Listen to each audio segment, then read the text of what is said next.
जय गुरु जी, शुक्राना गुरु जी, अनंतम शुक्राना गुरु जी।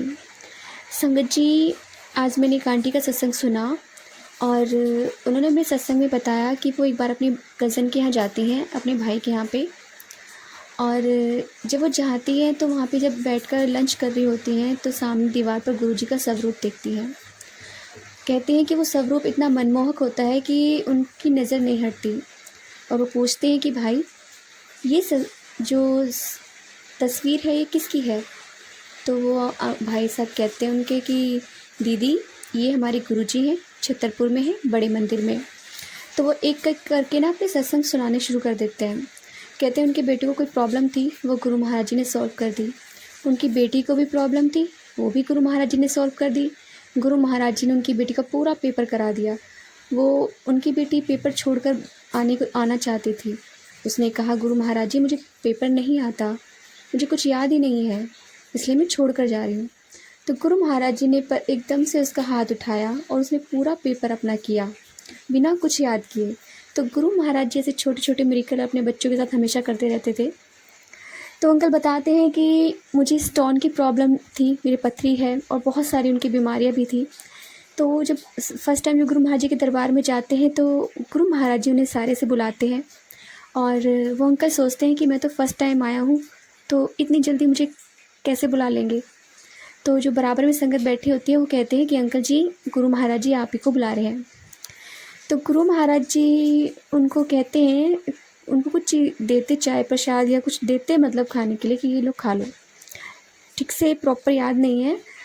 तो उसके बाद गुरु महाराज जी उनको कहते हैं कि तुम दौड़ो, जितना हो सकता है दौड़ो।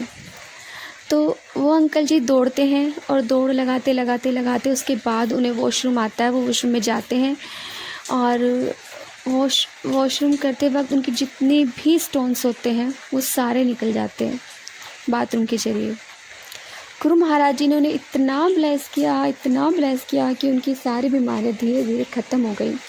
वो आंटी बताती हैं कि गुरु महाराज जी ने उनको 10 साल आगे बढ़ाकर उनकी ज़िंदगी उनको ब्लेस की। और जब वो गए, जब उनकी मतलब डेथ हुई, तो वो भी गुरु महाराज जी के चरणों में ही हुई। वो भी एक छोटा सा सत्संग है, आंटी ने अपने घर पर सत्संग किया, उन्हें बुलाया और जब सत्संग किया तो बहुत अच्छा सत्संग हो रहा था। तो उनके भाई की आँख में एकदम से ऐसा लगा कुछ हुआ है और वो पूछती हैं कि भाई कुछ प्रॉब्लम है, क्या हुआ है?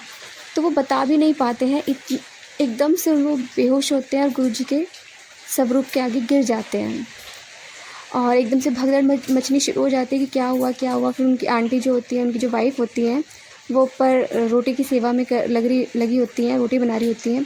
तो वो नीचे आती हैं तो उनके बच्चे उस टाइम पे बोलते हैं अपनी बुआ जी से कि देखो बुआ, जो हुआ ठीक हुआ, हमारे पापा गुरुजी के चरणों में हैं, किसी को रोने की ज़रूरत नहीं है। वो किसी को भी नहीं रोने देते। गुरु महाराज जी उन्हें इतनी ताकत, इतनी ब्लेसिंग देते हैं कि वो उस टाइम पे ये बोलते हैं कि हमारे पापा गुरुजी के चरणों में है और गुरुजी ने उन्हें बहुत ब्लेसिंग दी है। गुरु महाराज जी ने उनकी बेटी को काफ़ी टाइम पहले दिखा दिया था कि गुरु महाराज जी ने सपने में दिखाया कि उनके पापा उनके साथ बैठे हैं गुरुजी के चरणों में और उनकी बेटी से वो बोल रहे हैं कि तुम चिंता ना करना, तुम्हारे पापा मेरे चरणों में बैठे हैं। तो वो समझ जाती हैं कि गुरु महाराज जी ने हमारे पापा को बुला लिया है अपने चरणों में, अपनी सेवा में। तो इसलिए वो बच्चे किसी को रोने नहीं देते। और गुरु महाराज जी ने उनकी फैमिली को इतना ब्लेस किया कि आज उनके बच्चे बहुत अच्छा बिजनेस कर रहे हैं, अच्छे बच्चों की शादी हो गई है। तो गुरु महाराज जी अपने बच्चों के लिए बहुत कुछ कर जाते हैं, लेकिन हमेशा एक टाइमिंग होती है और टाइमिंग पे ही गुरु जी करते हैं। संगत जी, गुरु जी पे भरोसा रखिए, हमेशा डामाडोल हो जाता है भरोसा हम संगतों का। हम संगत एक ह्यूमन बीइंग है ना, तो प्रॉब्लम हो ही जाती है, हम एकदम से टूट जाते हैं जब लगता है कि हम चारों तरफ से घिरे हुए हैं और बहुत ज़्यादा परेशानियाँ आ रही हैं। पर वही परेशानियाँ हमारे लिए सबक होता है, हमें सीख देता है कि हमें गुरु जी से भरोसा नहीं उठाना है। गुरु महाराज जी बहुत कुछ करते हैं अपने बच्चों के लिए, हमें नहीं पता वो कौन सा संकट हम पे नहीं आने देते। आज गुरु महाराज जी का मेरे पास मैसेज आया कि पुत्र, तेरे घर से शुक्राना की आवाज़ आती है, इसलिए मैंने आने वाला संकट तेरे पे आने ही नहीं दिया। तो जय गुरु जी, शुक्राना गुरु जी, अनंतम शुक्राना गुरु जी। पता नहीं कौन सा संकट था, जब गुरु महाराज जी ने काट दिया। जय गुरु जी, शुक्राना गुरु जी, अनंतम अनंतम शुक्राना गुरु जी। संगत जी, यदि आपको सत्संग अच्छा लगा तो प्लीज़ हमारे चैनल को लाइक कीजिए, सब्सक्राइब कीजिए, बेल आइकन को प्रेस कर दीजिए ताकि नए सत्संग की जानकारी आपको जल्द से जल्द मिल सके। संगत जी, यदि आप भी अपना सत्संग शेयर करना चाहते हैं तो आप हमें हमारे व्हाट्सएप नंबर पर लिख कर भेज सकते हैं, रिकॉर्ड कर भेज सकते हैं। आपके सत्संग भी और संगतों के साथ शेयर किए जाएंगे। जय गुरु जी, शुक्राना गुरु जी।